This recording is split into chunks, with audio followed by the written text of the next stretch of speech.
I put it in a lot of my decks. I'm a big fan of that card, and it's nice to see it come back and finish a game off a la old school Miracle. So Brian the Rat up to 2-0 here. He's only got to find a win with what you think is Reno Warlock. We'll find out. Chakki's got to win with his entire lineup left over, so let's see if he can do it. He has to do a reverse sweep against the Rat here. It looks like we're going to be going straight into this game. No real choices for Brian the Rat. And you know what? Good call, Nostum. Good call. It looks like he is playing N'Zoth Reno Warlock. That's a lot of modifiers for a deck name. For sure. I think that's what people are realizing now. It's just N'Zoth is such a strong card that you could almost basically put it in any deck as long as you have, like, say, Karen or the Sylvanas, that, especially in a deck with all one-ofs, and there's not that many strong cards in the game, it's just good to just have the name of the deck just be a bunch of different things. Just the N'Zoth, Reno, maybe even has combo in there, Reno Lock. It's like, what are you playing in your lineup today? And one of the decks is just a paragraph. Like, it's just actual, like, it's almost the deck list. It's like every card in the deck pretty much at this point. But I think that's what kind of happens when you say, like, Reno Warlock now. There's different versions. There's some that have N'Zoth. There's some that have Cthulhu. There's some that have none of them, and there's, like, straight up combo Reno. And I got to wonder, if he's got N'Zoth, do you think he still has the combo in it with Leroy Jenkins?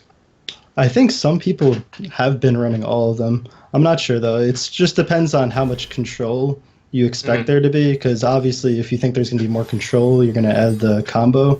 But if not, then you're just probably just going to be fine with just running the N'Zoth. Yeah, it matters exactly like you said, what he thinks he's going to play against. I'm a big fan right now of running the combos in your deck because I feel like your deck needs to be able to do upwards of 20 to 20-something damage in a turn to win some of these matchups. Because, you know, like the N'Zoth Paladin and N'Zoth Priest decks are just hover above 20 so often and upwards of 30, and you need to be able to do all that. In fact, when I was casting a tournament earlier this week, I watched Firebat and Amnesiac bring lineups that were only one turn kill decks. They were literally all OTK decks and would just instant ban Warrior because you can't beat a deck that can go to 40 or 50. And here we go. We can see that Crazed Alchemist tech, and you see the little smirk on Brian the Rat Cortade's face. Yeah, definitely. He saw the Doomsayer and he was like, wow, this is good here. And then Chakki just has the sweet tech to deal with it. The perfects. Now, yeah, I was going to say, I think you got to get the Councilman into play here, right? Imp Gang Boss is great, but Councilman just represents such a threat, especially since if you want, I mean, you could just Forbidden Ritual for 4 guys next turn. And that's going to trade real cleanly with this 3-5 that he just played out. Yeah, good old Refreshment Vendor. It's nice to see that card making a comeback. I've been seeing it in more decks than just this one. I've been seeing it even in some Priest decks and some Paladin decks lately as well. It's one of the cards that you're seeing some uptick in play since we lost Antique Healbot. Ooh, Hellfire added to Brian the Rat Cortade's hand. That's a pretty big draw here since Cult Apothecary, you know, it doesn't actually gain a whole lot of life yet. Yeah, Reno Lock is just like has the 3 AoEs right now, so it's definitely huge for him that he just picked up this one, but he decides to just hold off a turn on it. I guess he's safe doing that just because he knows that he has the Reno in hand. Like, he get a little bit greedier. And if I was Chakki, I'd be thinking, let's go all in. You didn't Hellfire, let's just go. It's gonna start hitting him hard. Exactly. You know, I thought the exact same thing. I was like, I think he's actually just going to tap and possibly pass here because he has the Reno in his hand. I mean, you never make that play if you don't automatically have Reno because you can't assume that you're going to get it in the game. But I think this is what separates like good Reno players from great Reno players is you have to understand when to get really greedy in some of your matchups. Plus, I mean, it's like you said, you can send some false information over to Chakki and you can get some extra value out of this turn. Well, this card could just heal him right back up to full.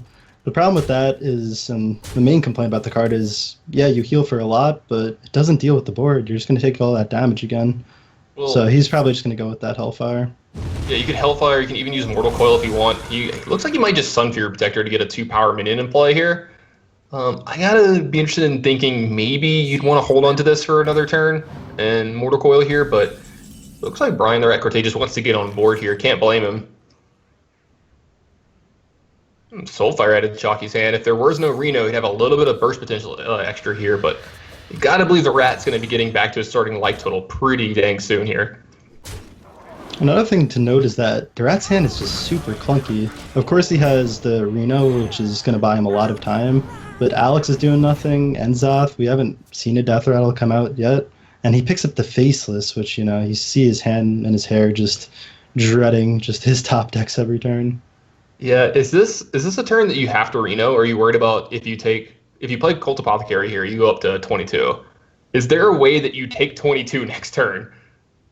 I'm doubtful, just because you do have the Mortal Coil just to remove that one damage. I don't know how Hmm. relevant that is exactly, but a lot of times the general rule with Reno is that if you think you should Reno, you probably should, because you never Yeah. want to risk dying. Yeah, it's the worst feeling in the world when you're playing a Reno deck and you die with Reno in your hand and you could have played it the turn before. So I think that's actually what's happening with Brian here. Is if he's gonna Mortal Coil first, I gotta believe this is a Reno Jackson turn. Definitely. I mean, Reno, it doesn't deal with the board, but it is a 4/6, so this is a pretty big body that he can possibly get to start doing some damage to Chakki here at some point in time, and he start taking care of some of this board. What does Chakki have available to him this turn? He's gonna tap, draw another card here. The He's Gormok's gonna, for sure going to come down yeah. on that Reno and just clear the board. Because Chucky knows that he's seen the one Hellfire, and as I said, I don't even know if they run Shadow Flame, but all that's left, I guess, is Demon Wrath, and he's just going to start pushing that board and hoping that he doesn't have the answers. Possible twisting nether too, Oh, yeah, as forgot well. about that one. Oh, that's fine. Brian the Recordade's even got a pretty clean turn this turn if he wants. It's not amazing, but he can get himself back up to full health of the Cult Apothecary here, and then use Shadow Bolt to either remove the 4/4 or the Direwolf Alpha, whichever one he thinks is a bigger threat. Both remove 4 power off the board. I think it just matters which one is going to remove the most power in the long run, and that could possibly be Direwolf Alpha. It helps Yeah. out some charge minions and stuff too. As it stands, they both represent sort of fuller damage, so he might be thinking that the Gormok is hard to deal with because it is a higher amount of health, so it's definitely close, though. It makes Demon Wrath worse. I mean, Demon Wrath's not great here as it is. I mean, it doesn't kill the Imp or the Voidwalker, but it does kill the Direwolf Alpha. Oh, wow, he's actually just going to tap here. All right. Could Siphon Soul, could do some other stuff. I guess if you wanted the full 8 life from the Cult Apothecary, tapping works that way too, but I don't mind this either. This Acidic Swamp Ooze has no value in this matchup, so just getting it board to kind of contest what's going on from Chakki here. Chakki has 10 bursts in his hand right now. We're getting to the point where he might be able to close this game out soon. And That's he 12. finds even more damage off the top. So it's 12, it's 16, 17, 18, 19. He's got 20 damage this turn if he wanted to pull it off. A little bit short, though, but how much do you push this turn? I think all these minions are going to come down. It's just the question if he's going to use the power overwhelm in this turn, which I don't think so. I think he's definitely going to clear this minion just because, as I said, that potential Shadow Flame is too scary that you just have to respect it. Yeah, there's a couple things you have to play around. I don't think you really need to play around Alex Straza if you get him too low, because that would be his entire turn. Alex Strazing himself back up to 15, and you probably have enough to finish him off from there. Cult Apothecary is a thing that, Cult Apothecary into Shadow Flame is backbreaking here.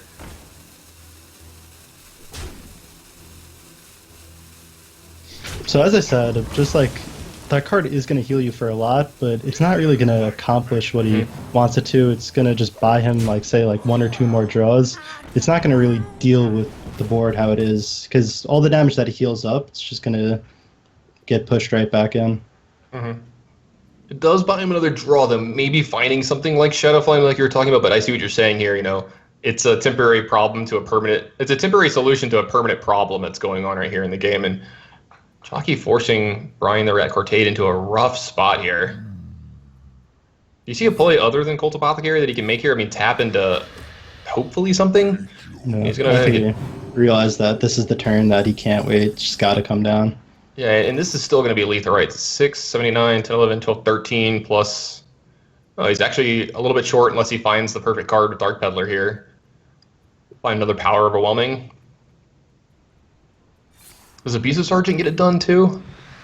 He's deciding to tap here just because he knows that he'll be able to play the Leroy on the 2 spells, that if he doesn't get it, then he can go for the Soulfire and the PO, so I really like the sequencing. And is that just game? Was he just too short? I guess so. He did the math. So, Rat's dead. Alright, it looks like we're not going to have a 3-0 sweep here. We almost had 2 in a row. But Chakki finds a way to win with his Zoo deck here. The deck that actually was the match clinching deck for him in DreamHack Austin. So he's going to be down 2-1 now against Brian the Rat Cortade. So Got to get 2 more wins left. He still has that Druid deck in his lineup that you said that he was a little worried about. He thinks it's either going to be the deck that carries him to win this whole tournament or his downfall. So we're going to have to see if it is the deck that gets the win. But I wonder if he's even going to queue it up. Might be bringing the Shaman deck out, but it looks like it is actually going to be the Druid deck. I think this deck has a